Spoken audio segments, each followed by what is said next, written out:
मंच पर उपस्थित प्रोफेसर सोमा बंडोपाध्याय जी, पूज्य प्रभु सूरदास जी महाराज,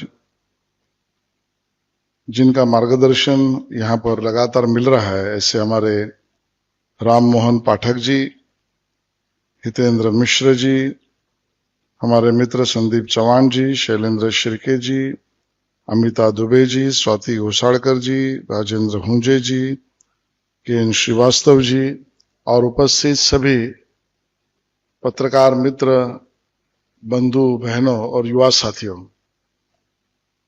वैसे तो सम्मानीय राज्यपाल महोदय के प्रबोधन के बाद प्रोटोकॉल यह कहता है कि मैंने भाषण नहीं करना चाहिए, क्योंकि अपने भारतीय संविधान में इसकी बहुत स्पष्टता भी है और प्रथा परंपरा भी है। क्योंकि मैंने आग्रह भी किया था कि मैं पहले बोलता हूं और बाद में राज्यपाल महोदय बोले तो ठीक रहेगा, लेकिन टेक्नोलॉजिकल रिक्वायरमेंट्स के आधार पर वो लिंक का समय और उनका बोलना ये समय पर जरूरी था, इसके लिए शायद इस प्रकार की व्यवस्था आयोजकों ने की है। मुझे इस बात की भी जानकारी है कि बहुत समय से मेरे युवा साथी यहां पर प्रयासपूर्वक शांति से बैठे हैं और गलत भी नहीं है। आपकी उम्र में मैं भी इसी प्रकार कोई ना कोई कार्यक्रम में अगर गया होता तो मैं शायद आपके धैर्य की दाद देता हूं कि आपके इतना मैं शांति से नहीं बैठ पाता, इतना धैर्य आप दिखा रहे हैं और आपकी तालियां मुझे इंगित कर रही है कि हमारे धैर्य की परीक्षा मत लीजिए। बावजूद इसके मुझे इस कार्यक्रम में बुलाया तो मैं बहुत संक्षिप्त में मेरी बात कहूंगा कि हम सब लोग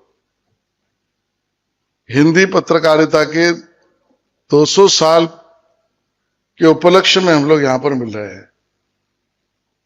विशेष रूप से कई पत्रकार, मेरे वरिष्ठ पत्रकार देश भर से प्रवास करके यहां पर आए हैं। हमारे मुंबई मराठी पत्रकार संघ के भी मेरे साथी पत्रकार यहां पर उपस्थित हैं। मैं विशेष रूप से युवा साथियों को कहूंगा कि आप उस युग में हो जिस युग में खबर, न्यूज, ब्रेकिंग न्यूज, इसके लिए आपको कुछ प्रयास नहीं करना पड़ रहा है, वो आपके हाथ में मोबाइल पर बिना आप चाहे आ रही है। आज देखना नहीं देखना आपका काम है। समय वो था कि जब 200 साल पहले पूरे देश में, मानो कल्पना ऐसे करिए कि इतने ट्रांसपोर्ट्स की व्यवस्था, इतने एरोप्लेन्स की व्यवस्था, रेलवे की टिकटें, रेलवे का दड़न वहन, टेलीग्राम भी होता होगा, टेलीफोन भी बजता होगा, फैक्स मशीन का नामो निशान नहीं था और ईमेल तो अपने गांव में था ही नहीं।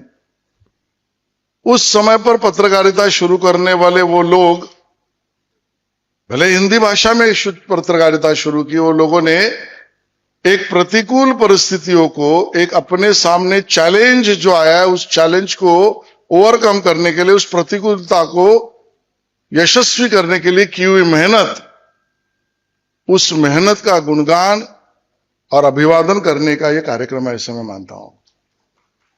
यह आसान नहीं होता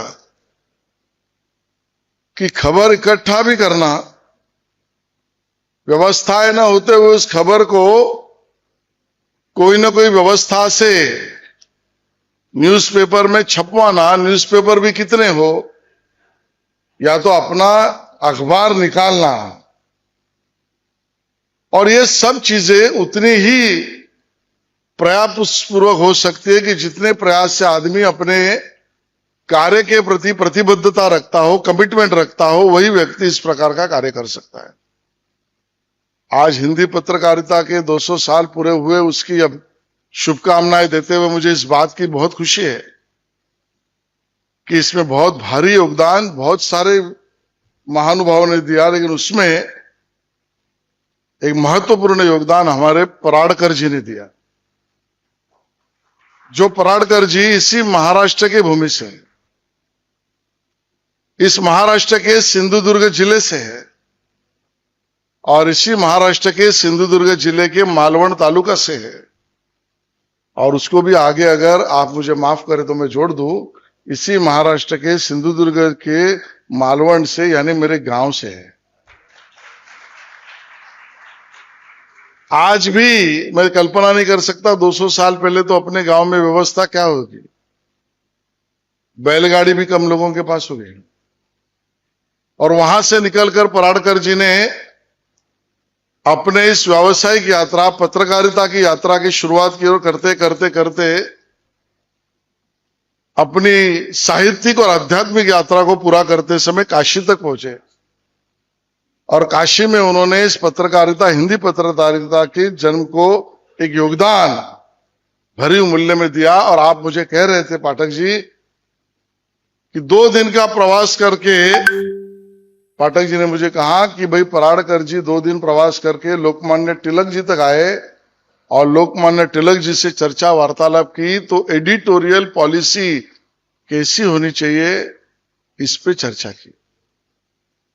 इस प्रकार की सोच, कमिटमेंट, योगदान, परसुएशन, ये अपने आप में अतुलनीय है, अवर्णनीय है। आज के दिन में वो प्रासंगिक भी है। और युवा साथियों से मेरा निवेदन है कि उस प्रासंगिकता को समझिए। आप जिस भी क्षेत्र में अपना करियर करना चाह रहे हैं तो उस क्षेत्र में आपको इसी प्रकार के कमिटमेंट, परसुएशन और फॉलोअप की जरूरत है।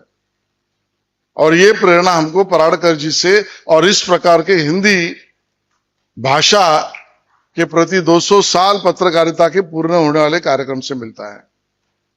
मेरे लिए तो भाषा ये संवाद का माध्यम है, भाषा ये कोई विवाद का माध्यम नहीं। और इसके लिए समाज वही प्रगल्भ कहा जा सकता है जिस समाज में अपने मातृभाषा से ही चलना चाहिए, उस मातृभाषा का आग्रह कट्टरता से हो। मानो महाराष्ट्र में तो मराठी का आग्रह कट्टरता से हो, इसमें कोई दो राय नहीं होनी चाहिए। लेकिन संवाद के लिए हर भाषा का सम्मान हो, इस प्रकार की भी भूमिका होनी चाहिए। वही समाज और प्रगल्भता से आगे बढ़ता है, ऐसा मैं मानता हूं। अभी सोमा जी मुझे कह रही थी कि मैंने एक मराठी पुस्तक का अनुवाद बंगाली में किया। अभी इस प्रकार से साहित्य का आदान प्रदान करना और उस साहित्य के आदान प्रदान से मानवीय मन के हर उस एंगल को जीवित करना, संजीवित करना, इस प्रकार की बात, यह साहित्य की सबसे बड़ी बात होती है। पत्रकार सिर्फ खबर देता है ऐसा नहीं, पत्रकार खबर का एनालिसिस भी करता है, पत्रकार उसी के साथ साथ समाज प्रबोधन भी करता है, पत्रकार समाज में चलने वाली विघटनवादी शक्तियों के ऊपर प्रहार भी करता है। और इसके लिए वो प्रेरक भी है और प्रचारक भी है। ये पत्रकारिता का काम होता है।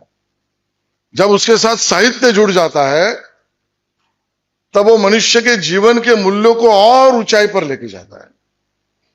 और उस बात को समझकर सभी भाषाओं के साहित्य को मराठी में करना, यह भी हमारा आग्रह का विषय है। और उसी के साथ साथ मेरी मराठी में जन्म ली हुई उसी साहित्य परंपरा की जानकारी, उसकी खुशबू और उसका प्रचार सभी भाषा में करना, यह भी मराठी भाषा की सेवा है। ये मानने वालों में से मैं हूं। आज इस बहुत महत्वपूर्ण कार्यक्रम में मुझे पता नहीं कि आपने मुझे क्यों यहां पर बुलाया। हो सके कि मेरे ऊपर भी सांस्कृतिक कार्य मंत्री होने के बाद अपने साहित्य के प्रचार का संस्कार मेरे ऊपर बना रहे, इस प्रतिबद्धता को देखने के लिए शायद आपने मुझे बुलाया था। लेकिन मैं भी कोई कच्चे गुरु का चेला नहीं हूं। मैं तो इस बात को अपने जीवन की मुख्य धारा का अंग मानकर चलता हूं। और इसके लिए आज इस बात को कहते हुए मुझे गर्व होता है, गर्व महसूस होता है कि संत ज्ञानेश्वर जी का ये 750वां जन्म जयंती वर्ष है। इस महाराष्ट्र की भूमि में जन्मे हुए संत ज्ञानेश्वर जी ये ऐसे चिंतक, अभ्यासक, आध्यात्मिक, साहित्यिक और अपनी प्रथा परंपरा और महाराष्ट्र धर्म और मानवता धर्म का परिचय दुनिया को 750 साल पहले दिया, उस संत ज्ञानेश्वर जी की भूमि है। और हमने सांस्कृतिक मंत्रालय से तय किया है कि संत ज्ञानेश्वर जी ने आत्मा, परमात्मा, प्राणी मित्र, पर्यावरण, इन सब को अपने उम्र शायद 16-17 उम्र में ही दुनिया के सामने ग्रंथ के रूप में, परिचय के रूप में, ज्ञानेश्वरी के रूप में रखा। उस ज्ञानेश्वरी का कार्यक्रम काशी में भी करना, ये आज हम यहां पर तय करते हैं। काशी के इस पावन भूमि पर, गंगा किनारे उस घाट पर, जहां व्यक्ति मुक्ति के दरवाजे की मांग करके, चाह करके वहां पहुंचता है, वहां पर भी हमारे संताओं जय हिंद, जय महाराष्ट्र।